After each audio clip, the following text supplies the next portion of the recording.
I stood in the middle of the glittering charity gala, balancing a drink in one hand and my phone in the other, reading a message about my daughter's fever.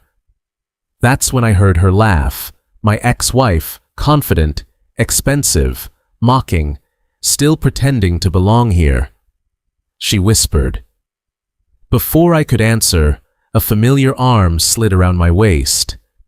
The room fell silent as my billionaire boss leaned close, pressed a kiss to my cheek, and said calmly, "There you are, Caleb. I've been looking for my right-hand man." In that moment, everything Kendra believed about me shattered. The Metropolitan Art Center glittered with wealth and ambition. My phone buzzed, Mrs. Patel reporting Harper's fever. I was drafting a reply when I heard her voice. Caleb Reed. Kendra stood there in emerald satin, her fiancé Landon beside her. She'd made partner, moved to the financial district, built the life she'd always wanted. "I didn't expect to see you here," she said. "Isn't this above your current situation?" "Sophia Voss invited the executive team," I replied. Her smile tightened. "You're still there. I thought you'd have found something more flexible by now, with Harper and everything, as if our daughter was a circumstance instead of a person. But let's be honest," Kendra continued, voice carrying to nearby guests. "Single fathers who prioritize their kids don't climb the ladder. You're still in operations, right? Same position." My phone buzzed again, Harper's fever climbing. "Excuse me," I said. "That's what I mean," Kendra called after me. "Always running home." What I didn't know then was that someone else had heard every word. We'd seemed perfect, both ambitious, both hungry. We bought a house, painted the nursery yellow, waited for Harper. She arrived screaming her opinions. Kendra held her briefly before handing her back. "I need to sleep. I have a call with Singapore." The call was days away. It was manageable. Kendra's travel increased slowly. Then it accelerated. More clients, more responsibility, more late nights that became early mornings.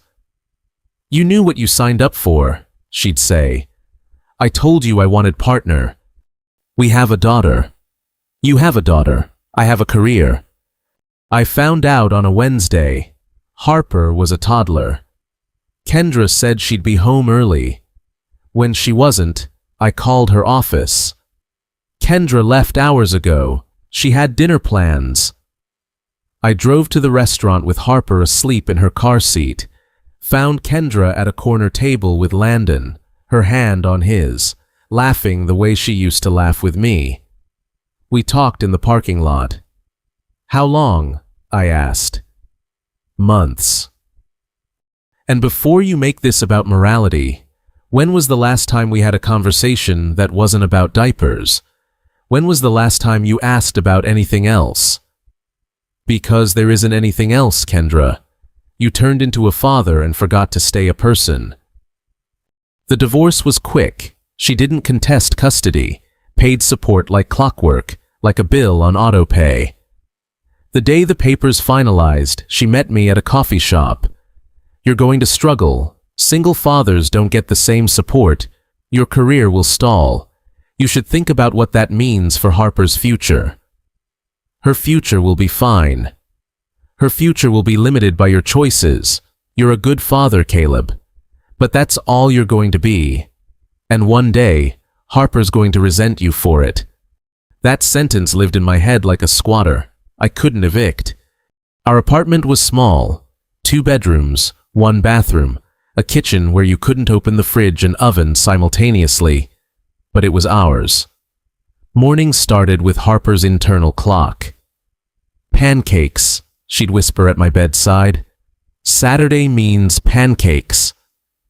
We had routines: breakfast, daycare, work, pickup, dinner, bath, books, bed. Mrs. Patel, our elderly neighbor, had adopted us the week we moved in. "That child needs routine," she'd said. and you need sleep. Bring her down Tuesday and Thursday evenings. I'll feed her dinner. Let her watch one educational program. You get a haircut or just sit in silence. Twice a week, Harper went downstairs while I did laundry or grocery shopping or just existed in quiet. Kendra visited sporadically, always scheduled, always brief. She'd take Harper to brunch or a museum, buy something expensive and impractical, return her. Did you have fun with Mom? She smells pretty. Her car is nice. Work was stable. I coordinated supply chains for Voss Enterprises, managed vendors, troubleshoot problems. Not exciting, but reliable. My colleagues knew I had a hard stop, no exceptions. You can't climb the ladder when you leave before everyone else. You can't network when you're not at networking events. I'd accepted the limitations Kendra predicted, but late at night when the apartment was quiet, I'd sometimes wonder if she was right, if I'd traded ambition for fatherhood and would spend my life convincing myself it was fair. Daycare called. Harper had a fever. Policy required immediate pickup. Mrs. Patel didn't answer. Every backup was unavailable. I had an executive team meeting. Harper was young with a fever. There was no equation where work won. I called my supervisor, apologetic, drove to get Harper, brought her home. Sophia Voss called. I'd like to reschedule. Are you available tomorrow at the same time? Yes, absolutely. Good. And Caleb, bring your daughter. Sophia Voss appeared on magazine covers with captions like, CEO, How Sophia Voss Built a Billion-Dollar Empire. I'd seen her 3 times, twice at company meetings, once in an elevator where I'd forgotten how to form words. The next day, I dressed Harper in her blue dress with white stars. We're going to my office. Be very quiet. Bring coloring books and headphones. She nodded solemnly. I'll be invisible. Sophia arrived on time. Her eyes went to Harper, then back to me. This is your daughter? Yes, Harper, I apologize. What's she drawing? Looks like a turtle. Harper's interested in marine biology. Sophia crouched beside Harper's chair. May I see? Harper removed her headphones. It's a leatherback sea turtle. They can hold their breath for a long time. That's longer than most business meetings. What else do you know? They eat jellyfish. They're endangered because of plastic. People are lazy about trash. Sophia smiled. A real smile. You might be onto something. The meeting lasted a while. I'd prepared for weeks. Sophia asked a dozen questions. Some I'd prepared for, some I hadn't. I answered them all. Your analysis is thorough, she said finally. But you're thinking tactically when I need strategic thinking. You've optimized our current system. I need you to imagine the system we should have. I'm sending 3 case studies. Come back with recommendations. Not improvements, reinventions. She glanced at Harper, now drawing an underwater cityscape. Your daughter is welcome here whenever necessary. Any executive managing both logistics and a child simultaneously operates at higher complexity than most. The case studies Sophia sent were dense, complex, designed to expose lazy thinking. I spent time on them, working late after Harper went to bed. When I presented, Sophia dismantled my recommendations, not because they were wrong, but because they weren't ambitious enough. You're thinking about problems. I need you to think about systems. Fix a problem and you've improved one thing. Fix a system and you've improved everything. This became our pattern. Impossible assignments, adequate work, her pushing me towards something better. My responsibilities expanded. Strategy meetings, proposal reviews, consultations on decisions levels above my old position. Sophia called me to her office. You're being promoted to Director of Strategic Operations, salary increase, flexible hours remain. I'm arranging a private childcare suite on the executive floor. I stared. I don't understand why. You've demonstrated the ability to maintain excellence while carrying weight that would crush others. That's rare. I don't waste rare resources. When I picked up Harper that day, she immediately sensed something. Did you have a good day? Yeah, sweetheart, I did. Kendra made partner, bought a condo in the financial district, got engaged to Landon. She still saw Harper, though visits became sporadic. Work trips, weekend conferences, client emergencies. Harper stopped asking when Mom was coming, but Kendra's absence came with commentary. Your apartment is so cozy, she'd say, the word functioning like criticism. Harper, wouldn't you like a bigger room, better toys? Dad says I have enough toys. There's a difference between enough and abundance, isn't there? These conversations happened in front of me, as if I were furniture. Are you still at the same company? I thought you'd have explored better options. I've been promoted, Director of Strategic Operations. Her surprise was theatrical. Well, that's unexpected, though Sophia Voss has a reputation for unconventional decisions. Autissus, what does that mean? Successful women sometimes overcorrect. They promote men who remind them of causes rather than talent. I let it go. Arguing with Kendra was pointless, but the words stayed. You only got this because she feels sorry for you. Harper was the antidote. Dad, she'd said one night after Kendra left, why doesn't Mom want to live with us? Mom loves you, but she and I wanted different things. Did she want me? The question was a knife. She wanted you. She just didn't want the life that came with you. That's not your fault. That's about her. Do you want the life that came with me? Harper, you are the life I want. Everything else is just details. The Metropolitan Art Center gala was an annual ritual. Black tie, expensive tickets, arts education fundraiser. Sophia expected executive team attendance. I'd never gone. I stared at the invitation for days. Harper had a science project due. Mrs. Patel had an appointment. Every instinct said decline. But Sophia had placed her confidence in me. Part of growing into a role was acting like you belonged. IRSVPD, yes. Gala morning. Harper woke with a slight cough. I gave her medicine, monitored her temperature. By afternoon, she was fine, running around, singing, displaying normal child chaos. Mrs. Patel is coming. Dinner, one show, bed. I'll be home soon. What if I need you? Mrs. Patel will call and I'll come immediately. But you won't need me. Tomorrow, we'll make extra pancakes. Extra pancakes means chocolate chips. Within reason.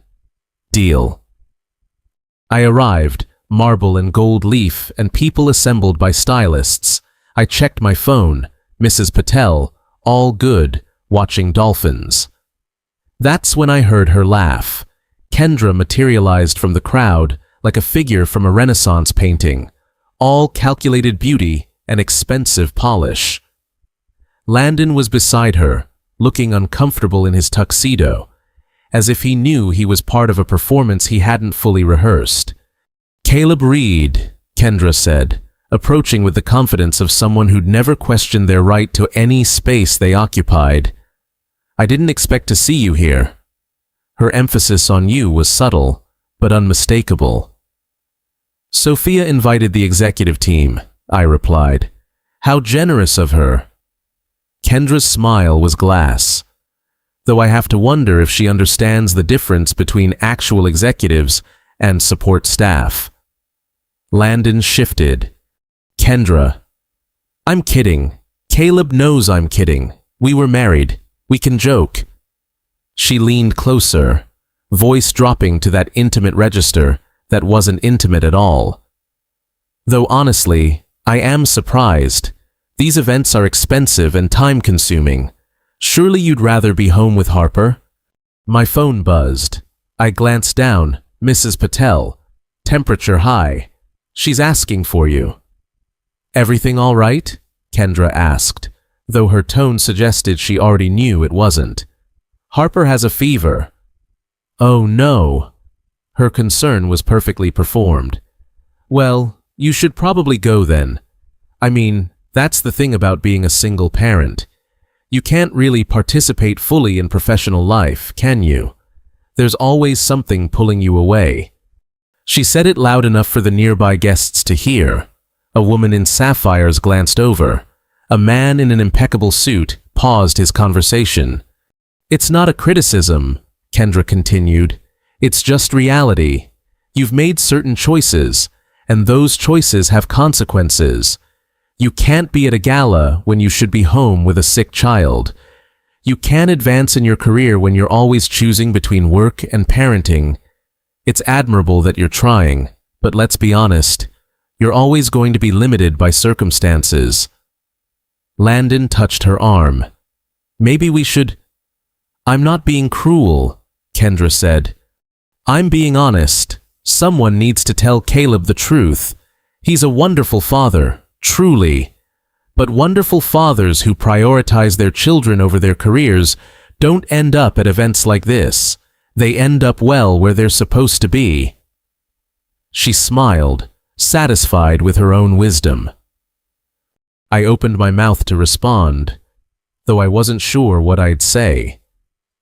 Then a voice cut through the space like a scalpel. There you are. Sophia Voss moved through the crowd with the ease of someone who owned the very air she breathed. She wore midnight blue, simple, elegant, devastating. And her expression was carefully neutral in that way that suggested tremendous force held in check. She stepped beside me, close enough that I could smell her perfume, and her arm slid around my waist with absolute confidence. The room didn't gasp. Gasping would have been too obvious. Instead, there was a collective inhale, a shift in attention so complete that even the string quartet seemed to pause. Sophia turned to face Kendra, her smile perfectly polite. You must be Caleb's ex-wife, Kendra, isn't it? I've heard so much about you. Kendra's expression flickered. Surprise, confusion, rapid recalculation. Sophia Voss, I didn't realize you and Caleb were acquainted. Acquainted? Sophia repeated the word as if testing its quality. That's one way to describe it. I'd say we're collaborators, partners in the professional sense, though lately the distinction feels less clear. She looked at me, her expression softening in a way I'd never seen. I've been looking for you, she said. The mayor is here. She wants to discuss the infrastructure project, the one you designed. I told her you'd be willing to give her a brief overview. Of course, I managed. Sophia's attention returned to Kendra.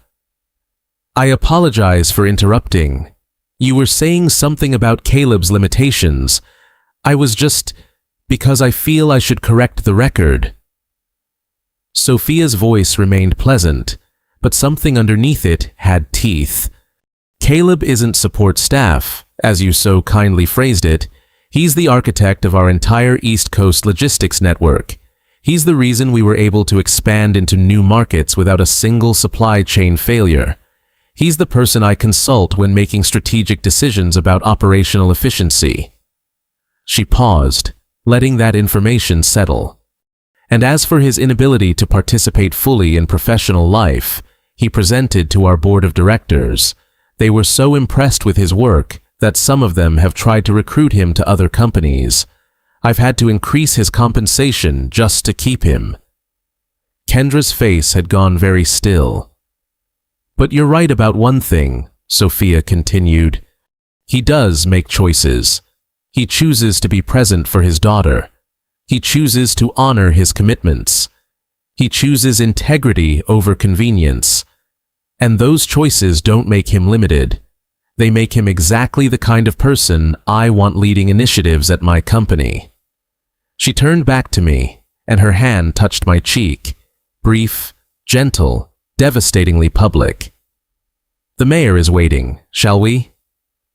I nodded, because speaking seemed impossible. As we walked away, I heard Landon say quietly, "Jesus Christ, Kendra."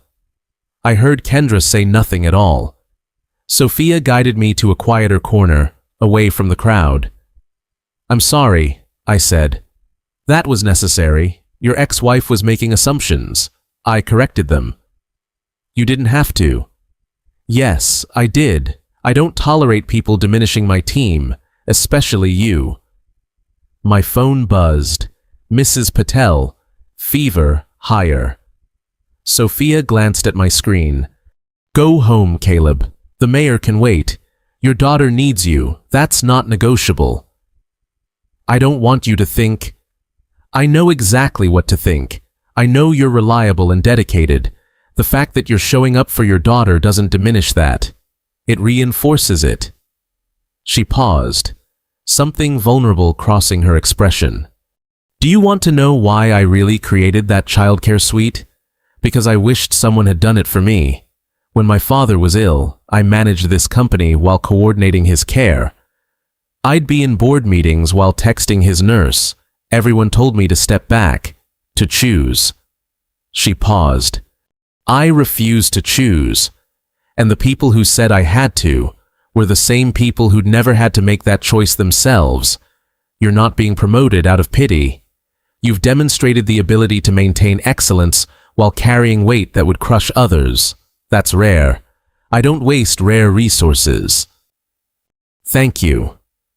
Go. Tell Harper I hope she feels better. Monday, we'll discuss the mayor's project. It requires significant travel. I want to know if you're interested and what support you'll need. I left. When I got home, Harper was asleep on Mrs. Patel's sofa. "Fever broke," Mrs. Patel whispered. "She'll be fine by morning." I carried Harper upstairs, tucked her in, sat on the floor beside her. She stirred. "You came home." I promised. "Did you have fun?" "It was interesting." "More interesting than me?" "Nothing is more interesting than you." She smiled and fell back asleep. I sat there, watching her breathe, thinking about Kendra's words and Sophia's defense. Kendra had been wrong about almost everything, but she'd been right about one thing. I had made choices, and those choices had consequences. The consequence was this: a small apartment with clanking radiators, a child who knew I'd show up, a boss who valued substance. It wasn't the life I'd imagined, but it was the life I'd built, and it was enough. Sunday morning, Harper woke without fever. "Chocolate chips were promised," she announced. "Chocolate chips were negotiated." "There's a difference." "What's the difference?" "About 3 chocolate chips." I was measuring flour when the doorbell rang. Harper ran to check the peephole, then threw it open. "Miss Voss." Sophia stood in the hallway, wearing jeans and a sweater, holding a bag from the expensive bookstore.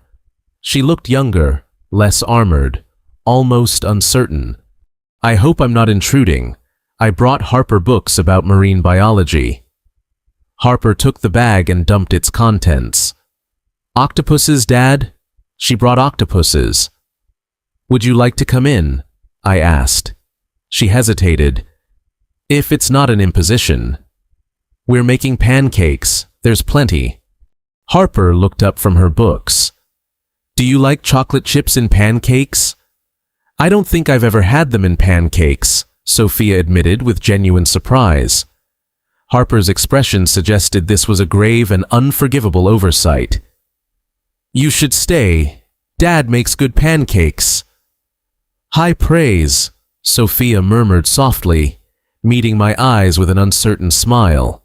She came in, sat at our small kitchen table, accepted terrible coffee, and watched me cook with an expression of quiet wonder I couldn't quite read. Harper climbed into the chair beside her, already opening one of the new books. "This one is about cephalopod intelligence," she explained seriously. "Octopuses can solve puzzles and open jars, and they can change colors to match their environment, which is called camouflage." "That's impressive," Sophia said. "Why do you think they need to camouflage? To hide from predators, or to hunt prey, or maybe just because they want privacy?" "Wanting privacy is a valid reason," Sophia agreed. They talked about octopuses while I cooked the golden pancakes. Harper asked endless questions the way curious children do, and Sophia answered them patiently, without condescension, treating each question seriously. When the fluffy pancakes were ready, we ate together at the small table that barely fit 3 people. Harper narrated her entire weekend with animated enthusiasm, including detailed descriptions of her fever and how Mrs. Patel's cozy apartment smelled like old flowers, but in a good way. After breakfast, Harper returned to her books, sprawling on the living room floor in that boneless way young children have. Sophia helped me with the dishes, insisted on it actually, and we stood at the kitchen sink in companionable silence. "Thank you," I said finally, "for last night, for the books." "I didn't come here out of obligation," she replied, rinsing a plate. "I came because I wanted to." She was quiet for a thoughtful moment, focused on the dishes in a way that clearly suggested she was focusing on something else entirely, something deeper. "Because yesterday, watching you choose your daughter over a room full of powerful people, I realized something." She set down the plate and turned to face me. "I've spent years building a company, making decisions, sacrificing things I didn't even realize I was sacrificing until they were gone. And somewhere in that process, I forgot what it looks like when someone makes different choices.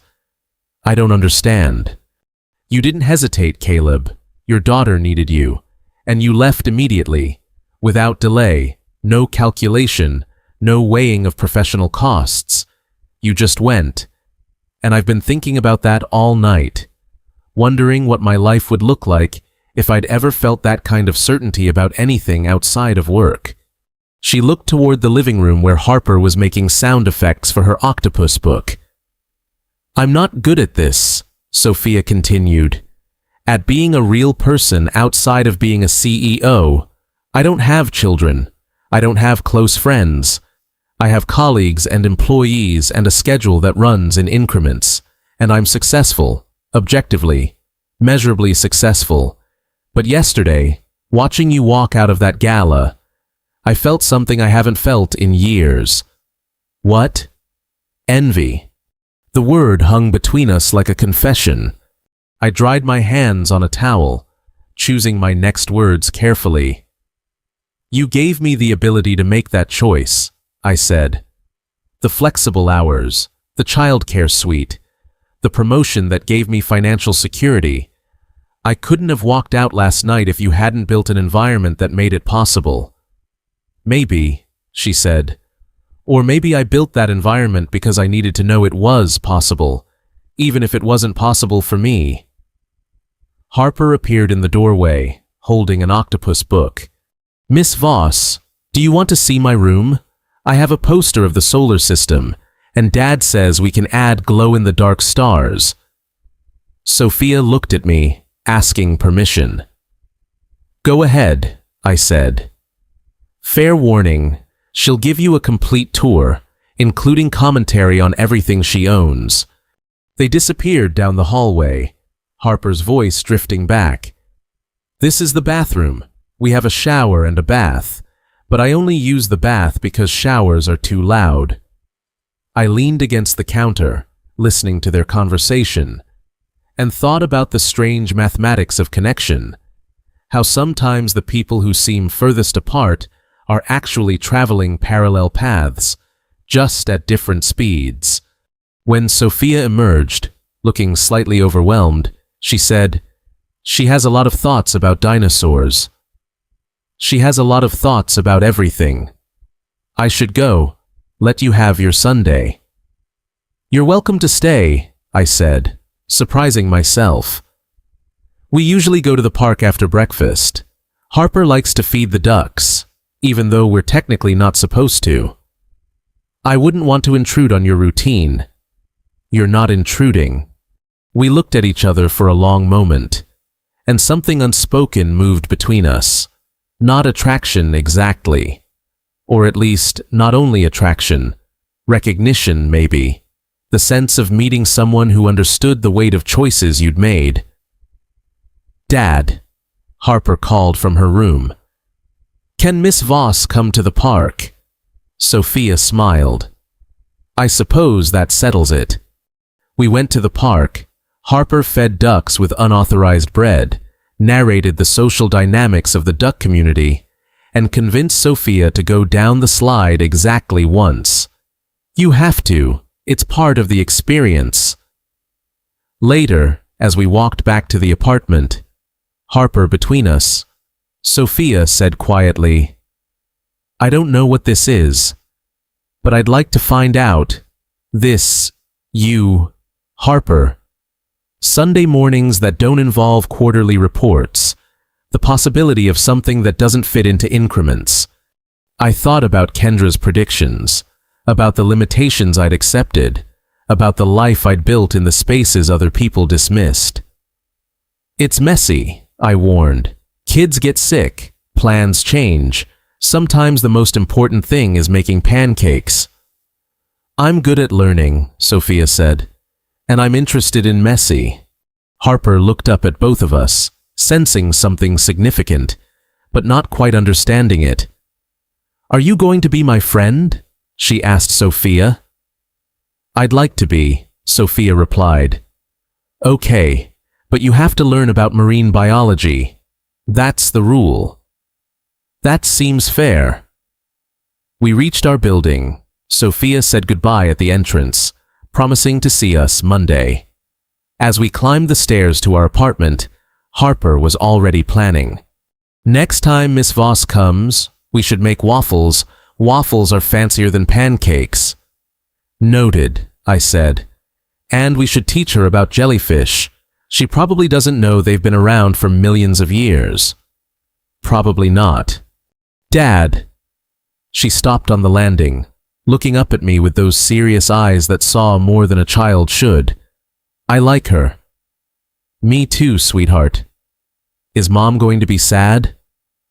The question caught me off guard. Why would Mom be sad? "Because someone else is being nice to us." I knelt down, meeting her at eye level. Mom made choices about what kind of life she wanted, and those were her choices to make. Miss Voss is making different choices, and those are hers to make too. None of that has anything to do with whether you're worthy of people being nice to you. You understand? "I think so." "You're worth showing up for, Harper. Always. Don't ever forget that." She hugged me, spontaneous, fierce, the kind of hug that reminded me why every choice had been worth it. We went inside, spent the rest of Sunday doing regular Sunday things, laundry, coloring books, a long discussion about why she couldn't have a pet octopus. They need salt water and special tanks, and also Dad is very allergic to responsibility beyond current levels. That night, after Harper was asleep, I sat at the kitchen table with my laptop and thought about Sophia's question about the infrastructure project. Significant travel, significant responsibility, the kind of opportunity that would have been impossible before. I opened my email and started drafting a response, outlining what I'd need: continued flexibility, reliable childcare coverage, video call access to Harper every night, clear boundaries about travel schedules. Then I stopped and stared at the list. These weren't limitations, they were parameters, the boundaries within which I operated. And within those boundaries, I'd built something that worked, not perfectly, not without struggle, but genuinely. I thought about Kendra at the gala, so certain of her narrative, so convinced that my choices had limited me. But looking around our small apartment, at Harper's drawings on the refrigerator, at the marine biology books stacked on the coffee table, at the life we'd built in the spaces other people dismissed, I couldn't find any evidence of limitation, just evidence of choice. And choice, I was beginning to understand, was the opposite of limitation. It was the beginning of everything else. I finished the email, hit send, and went to check on Harper one more time before bed, standing in her doorway and watching her sleep. This small person who'd reorganized my entire existence around her orbit. "We're doing okay," I whispered. To her, to myself, to whoever was listening. "We're actually doing okay." The radiator clanked its agreement, and somewhere across the city, in an expensive condo or a luxury hotel room, Kendra was living the life she'd chosen. It was probably very impressive, but it wasn't mine, and for the first time, I was completely at peace with